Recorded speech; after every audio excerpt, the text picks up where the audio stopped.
Start the PCC software, and OK the warning pop-up, to acknowledge you are aware of the risks of working on a fire alarm system. Open your site project file and expand the panel tree. Then select expansion boards. If you have a zone indicator card fitted to the panel, you must tick the zone indicator option.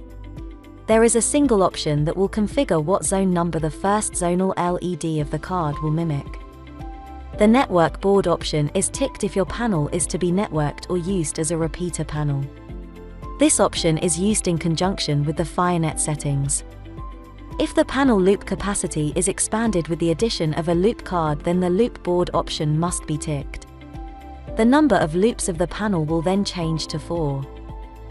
If a DACT card has been fitted to the panel, the DACT board option must be ticked. This will then enable all the configuration done within the DACT options to operate.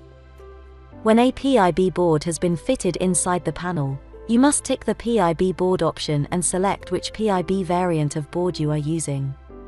The PIB inputs and outputs will then be shown under the panel inputs and panel output configuration screens.